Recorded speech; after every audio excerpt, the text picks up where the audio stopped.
Welcome to Nakano Anons! In this final location hunt, we are exploring the places where Anonymous Code takes place. Unlike other SciADV titles, Anonymous Code's story does not take place in just one of Tokyo's districts. While the story is centered around Nakano, it also takes us into many other districts and even outside of Tokyo for its climax. We have explored and filmed all of these places, so hop on your grapper and let's go as we begin our final journey through Tokyo.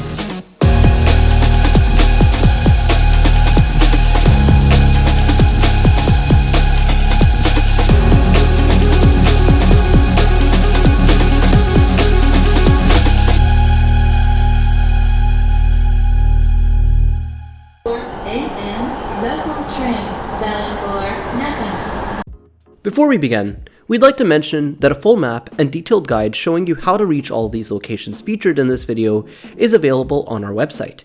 You can access it via the link in the description or by scanning the QR code on screen. While the visual novel features many real-life locations, we've chosen to focus only on places that played a key role in the story or that we believe are worth visiting. As always, we'll start with the main station of the area, Nakano Station.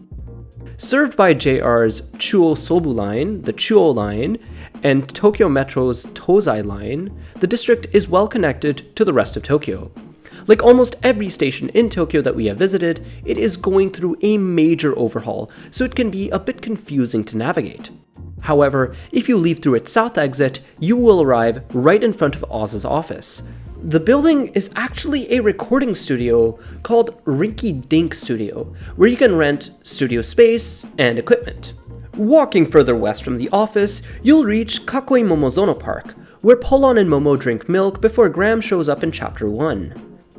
Walking east, you will arrive at Momijiyama Park, where Kaoru and Tengen meet people from the government in Chapter 6.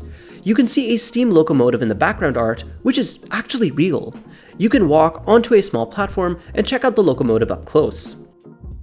Returning to the station, at its north exit, stands Nakano Sun Plaza, a 92-meter tall skyscraper and a landmark of the area.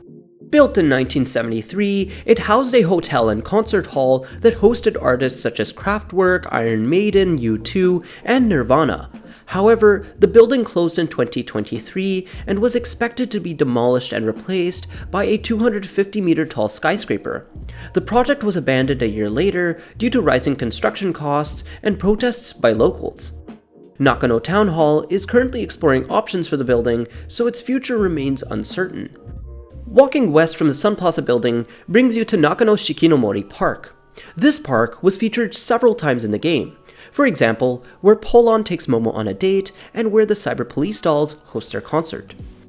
From there, we return to the Sun Plaza building. From the square, you can see a row of buildings where Cafe Incarnation was located.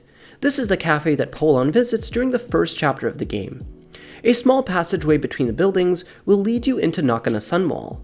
This is a famous shopping arcade connecting Nakano Station with Nakano Broadway, another well-known shopping complex in the area.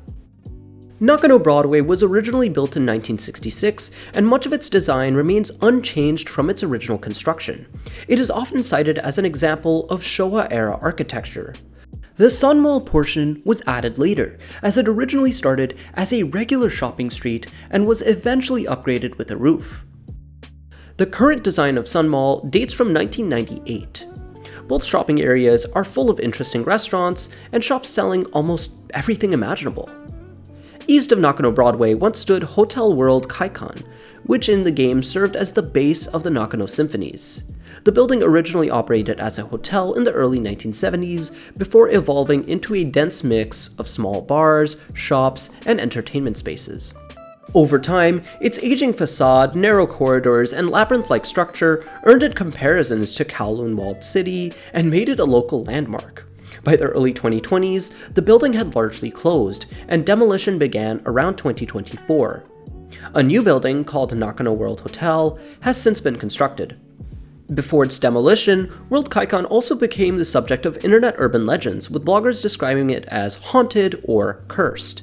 However, these claims stemmed primarily from its decaying atmosphere and creative storytelling, rather than documented paranormal incidents. Today, its legacy survives mostly in photographs, blog posts, and its appearance in fiction. And we have to admit, in some photos, the building looks like it came straight out of a sci-fi cyberpunk movie rather than being a real structure built in the 1970s. This concludes our exploration of Nakano, but we are far from finished with anonymous code locations. Our next stop is Daitaibashi, where we visit an unassuming highway intersection called Ohara. This is where Polon crashes his grapper and is surrounded by Graham and his people in Chapter 1. It is not a pleasant location. There is highway around you, below you, and above you. The drop to the lower level of the intersection is quite steep, so we couldn't help but wonder how Polon made it out in one piece. If you walk a few meters north from the intersection, you will reach the bridge with the words, "How's it going to end?" written on it. From Daitaibashi, we take a train to Shinjuku, the busiest train station in the world. The station is also undergoing major redevelopment, making it an absolute nightmare to navigate. Leave through the west exit to reach Mode Gakuen Cocoon Tower. Called the Egg Tower in the game, this 204-meter tall skyscraper is shown in Chapter 7 as the site of the pool hack. The building opened in 2008 and houses 3 schools. Unlike typical skyscrapers, its oval, cocoon-like form wrapped in white diagonal beams over dark blue glass was the result of a design competition in which the only rule was that the building could not be rectangular. Its unusual shape was intended to symbolize nurture and growth, reflecting its role as a vertical campus designed to inspire and protect the students inside. In the game, people affected by the hack stand on a heliport, but if you look at the building, no heliport is visible.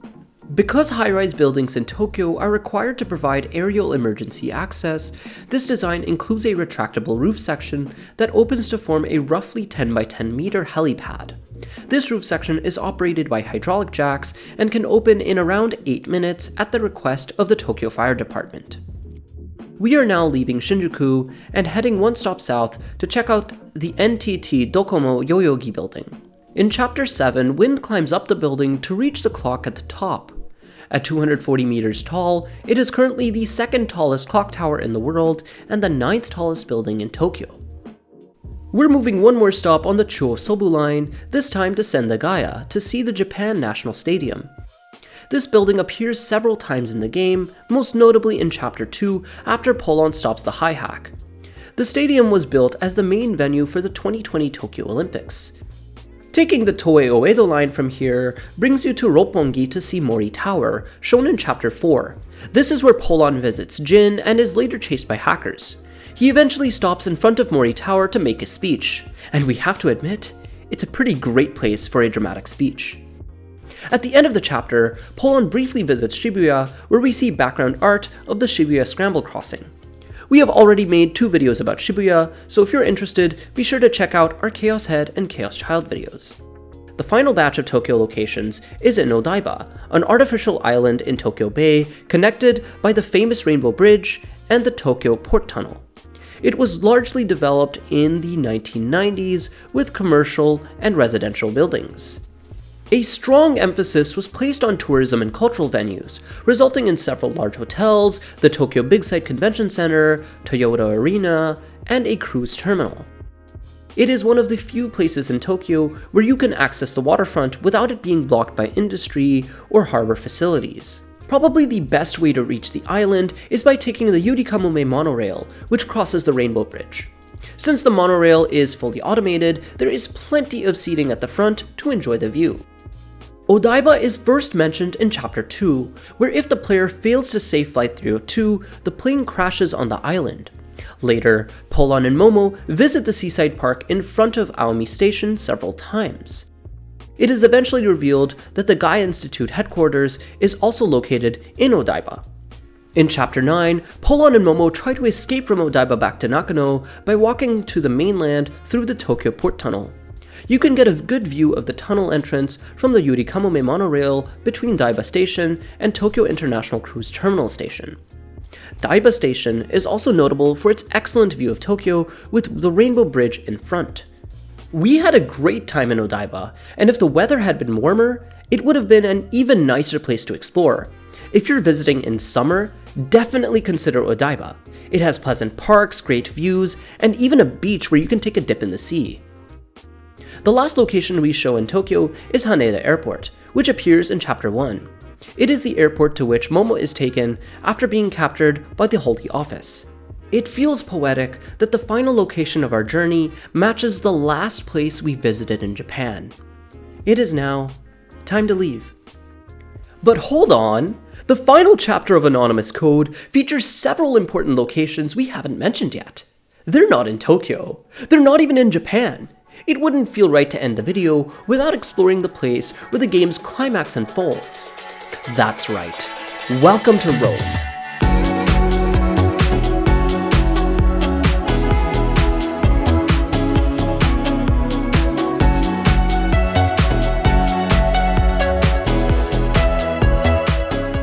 We begin our exploration of Rome the same way Paulon and Momo do, at the Spanish Steps. Built in the 18th century, the staircase connects Piazza di Spagna at the base with the Trinità dei Monti church above. It is a famous gathering place and one of the city's most photographed landmarks. You can easily reach it by taking the metro to Spagna station. The game also shows a map of the route our main characters take to reach the Vatican. Although nothing of the route is shown directly in the game, we walked the exact same path. Along the way, you pass the River Tiber, the Supreme Court of Italy, and the famous Castel Sant'Angelo. The first location shown once Paulon and Momo reach the Vatican is the entrance on the side of the main square. This is where they split up. Momo heads to the Apostolic Archives to access Necropilgrimage, while Paulon goes to the main square to find Asuma. Walking just a few meters west from the gate brings you to St. Peter's Square, dominated by the Basilica of the same name. Built in the 17th century, the Basilica is one of the holiest places in Christianity and the residence of the Pope. It stands over what is believed to be the tomb of St. Peter, one of Jesus' apostles. From the square, you can see the exterior of the Sistine Chapel, which was featured multiple times in the game. We weren't able to enter due to time constraints, so we're showing a stock image here. If you do have a chance to go inside, we highly recommend it. Moving further south from St. Peter's Square is the location where Paulon fights Asuma. Via della Stazionie di San Pietro only roughly resembles its in-game counterpart, although you can spot similar balconies on this building and the towering basilica at the end of the street. And that truly wraps up this video. And not just this video, but the entire series where we explored the real-life locations of most SciADV titles. For now at least. There is still one SciADV title we haven't covered at all, but that is a journey for another time. Don't worry though, we still have a few more Japan-related videos coming soon, so keep an eye out next week. For now, thank you all for watching and for the support you've given us over the years, especially with this project. See you in the next video!